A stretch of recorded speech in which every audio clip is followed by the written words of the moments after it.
Oh là là. Oh, quel plaisir.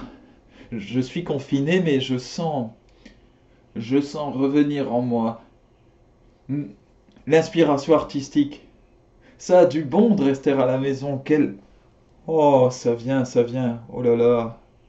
Comme je suis romantique. Oh là là. Je suis poète aujourd'hui. Oui. Allez. Je sens que l'inspiration est présente. J'écris.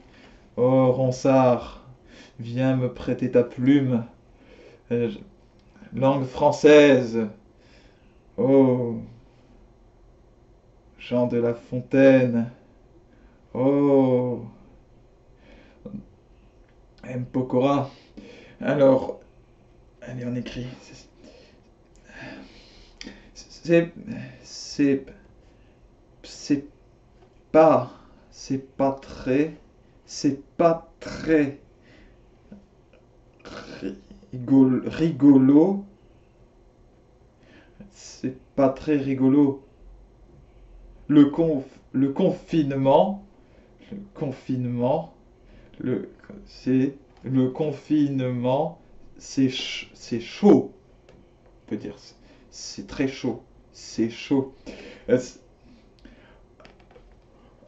Euh, voilà, voilà, on a une poésie quand même qui est quand même. Allez, bonjour les amis, c'est Cyril de Lille. J'étais parti dans quelque chose de tellement beau. Le monde de l'art. Bref, aujourd'hui revenons-en à notre sujet, s'entretenir à la maison en milieu réduit. Et aujourd'hui, je vous parle de l'endurance. Quel est le principe de l'endurance? Eh bien, c'est de renforcer son cœur, mais pas seulement. L'endurance porte un autre nom, c'est le travail cardiovasculaire. Voilà. Réduit au terme de cardio. Aujourd'hui, je fais mon cardio. C'est une expression que l'on entend souvent dans les salles de musculation et parmi les pratiquants de musculation. Mais c'est pas seulement le cardio, c'est aussi le vasculaire, c'est-à-dire tout ce qui concerne la respiration. Voilà. Pour renforcer le cardiovasculaire, il faut un mouvement d'intensité modérée, faible à modéré, répétitif et qui dure pendant une relative longue durée. Voilà, c'est un exercice mécanique.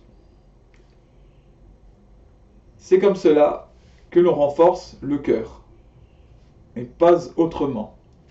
Il y a un travail de respiration qui fait aussi partie du travail cardio. Et ça, je vais en parler juste après. D'abord, je vous donne les exemples habituels de travail cardio qu'on connaît. Il y a la course à pied, il y a le vélo, il y a la natation, puis il y a le rameur aussi. Mais en confinement, comment faire? Bon, il y a ceux qui ont la chance d'avoir un jardin.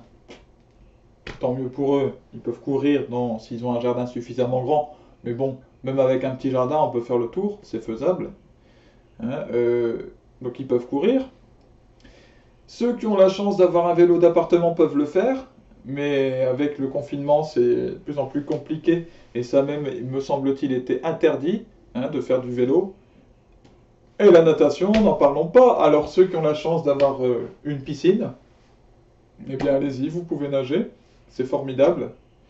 Mais les autres, non. Et le rameur, bah pareil, ceux qui ont la chance d'avoir un rameur chez eux, c'est bien. Bon, après, les autres, on n'a plus accès aux salles de musculation. Alors, qu'est-ce que je fais? Moi, Cyril de Lille, je ne peux pas courir. Ou alors, si on peut courir, c'est 10 minutes. Bon, ça n'a pas grand intérêt. Je peux pas faire de vélo. Voilà, j'ai pas envie de tester ça. J'ai pas envie de me confronter à la possibilité de me prendre un procès. Je peux pas nager, je peux pas faire de rameur. Alors voilà, je vais bouger un peu la caméra, paf. Voilà. J'ai mes anneaux que je vous ai présentés lors de la dernière vidéo, qui me servent à faire de la musculation. Et je les utilise. En fait, vous voyez, il y a des languettes qui sont là. Des câbles en fait, plus que des languettes. Qui me servent à travailler en boxe. Vous voyez? C'est un travail très simple à réaliser quand vous êtes chez vous. Même si vous n'avez pas ça, vous utilisez, moi je l'ai déjà fait en visant par exemple un point. Je sais pas, vous avez un poster ou une image, si vous êtes face à une fenêtre, vous allez voir un lampadaire, quelque chose, et bien vous visez ces points, paf, vous en prenez plusieurs, et voilà. Vous faites ce mouvement.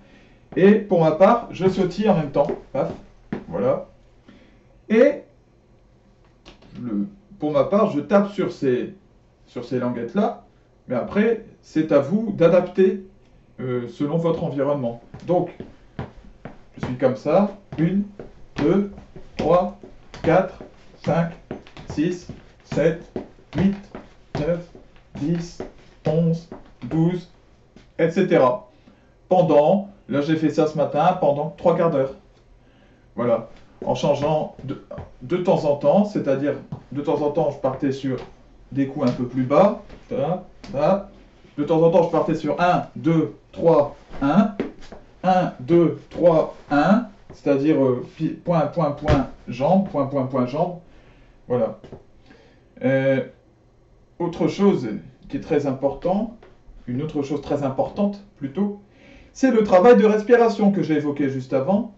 Quand vous travaillez le cardio, il faut en profiter pour adopter la respiration ventrale.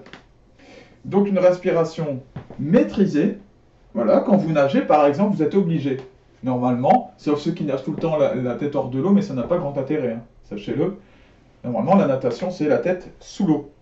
Voilà. Et la tête sous l'eau fait que vous devez compter le nombre de mouvements. Alors par exemple, vous êtes en crawl, 1, 2, 3, 1, 2, 3.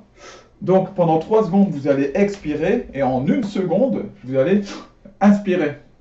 Voilà. Et bien cette méthode, vous pouvez l'adapter sur tous les exercices que vous allez faire. Quand vous allez courir, quand vous allez faire du vélo, n'importe quoi. Essayez de respirer avec le ventre. Bon, il y a plein de méthodes qui sont disponibles, il y a plein de vidéos qui expliquent ça, plein de choses.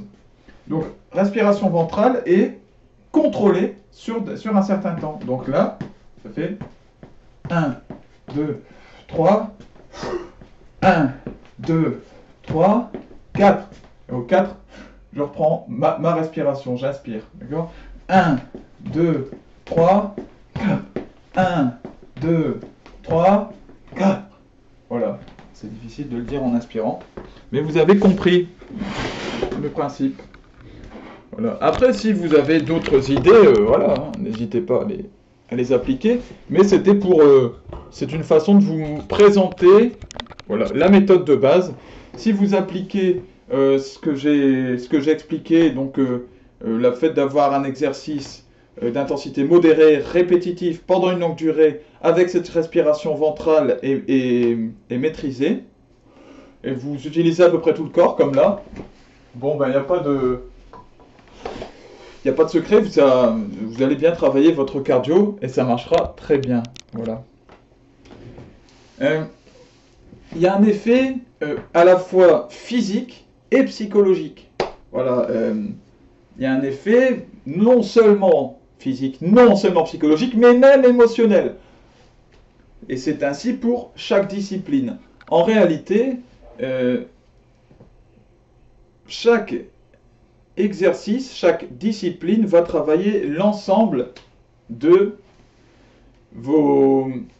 aspects de notre personne. Donc par exemple, l'endurance, le fait de s'entraîner comme ça longtemps, mécaniquement, voilà, avec un exercice d'intensité modérée, ça travaille la patience. C'est aussi simple que ça. Parce que je vous assure que quand vous êtes un peu impatient, ce qui est mon cas à la base, et ben au bout de 5-10 minutes, vous en avez assez de faire ces petits mouvements là tout le temps. Et ben non, faut continuer jusqu'à la fatigue. Et voilà, du coup, ça travaille réellement la patience. La patience développe en fait une forme d'espoir. Vous vous accrochez à quelque chose de plus lointain. Moi, je me raccroche, du coup, je me dis, bon, bah, 45 minutes. Donc, je me raccroche à 45 minutes plus tard. Et du coup, ça développe l'espérance, une vertu théologale, c'est-à-dire qui vient directement de Dieu. le fait de garder l'espoir dans quelque chose qui arrivera plus tard, voilà, et qu'on doit attendre. C'est la même chose pour la force. Hein. La force, elle ne va pas développer la même chose. La force, elle va développer la conviction. Hein, on dit souvent la force de conviction. La conviction, donc la solidité, voilà, l'équilibre, et donc la foi, la vertu théologale de la foi. Foi, espérance, et puis le prochain dont je vous parlerai demain, la proprioception, ce sera l'amour, mais je vous expliquerai. À partir d'une seule dimension, toutes les autres dimensions sont touchées. Et il y a quelque chose de trinitaire là-dedans, de la logique de Dieu Trinité. Il n'y a pas seulement ça, de même pour la seule dimension du corps, la force, si vous simplement en prenant la force, en travaillant comme dans la vidéo que j'ai publiée précédemment, eh bien vous allez améliorer votre cardio. Alors en second plan, pas directement, mais votre cardio sera amélioré par votre travail de force, quand même. Et vous allez améliorer votre proprioception aussi, le repérage dans l'espace. Le cardio va améliorer votre proprioception et votre force. Et la proprioception va améliorer votre force et votre cardio. C'est comme ça. C'est un petit peu, vous savez, comme liberté, égalité, fraternité. Les trois vont ensemble. Et l'un nourrit les autres. Si vous retirez un maillon, ça ne va pas. Et si vous n'en prenez qu'un, si vous dites simplement que liberté, si vous ne gardez pas égalité et fraternité, c'est déséquilibré. Et c'est une liberté qui va aller à l'encontre de l'égalité. J'ai la liberté d'écraser les autres. Voilà. C'est la même chose dans... nous ne pouvons pas détacher une valeur des autres. C'est comme ça que nous sommes équilibrés. Et donc, nous devons garder toutes nos dimensions corporelles liées les unes aux autres en un seul être, et toutes les dimensions de notre être humain, pas seulement corporelles, liées les unes aux autres. L'équilibre ne se fait que comme ça. Et la division interne qui se fait, c'est un fruit du péché originel. C'est un fruit justement du fruit qui vient du fruit de la connaissance du bien et du mal. Mais à la base, nous étions un unique, comme Dieu Tout-Puissant. C'est comme ça. Bien. Eh bien, mes amis, que le Seigneur vous permette de trouver la patience, parce que c'est un temps où il faut être patient aussi quand on est confiné, qu'il vous permette de bien vous entraîner, de bien vous ressourcer, de vous entretenir, de vous épanouir correctement, voilà, comme il le faut, et puis qu'il protège tous vos proches, et puis que vous sachiez trouver en lui le salut, et puis la sécurité dont nous avons tant besoin. Voilà. À bientôt.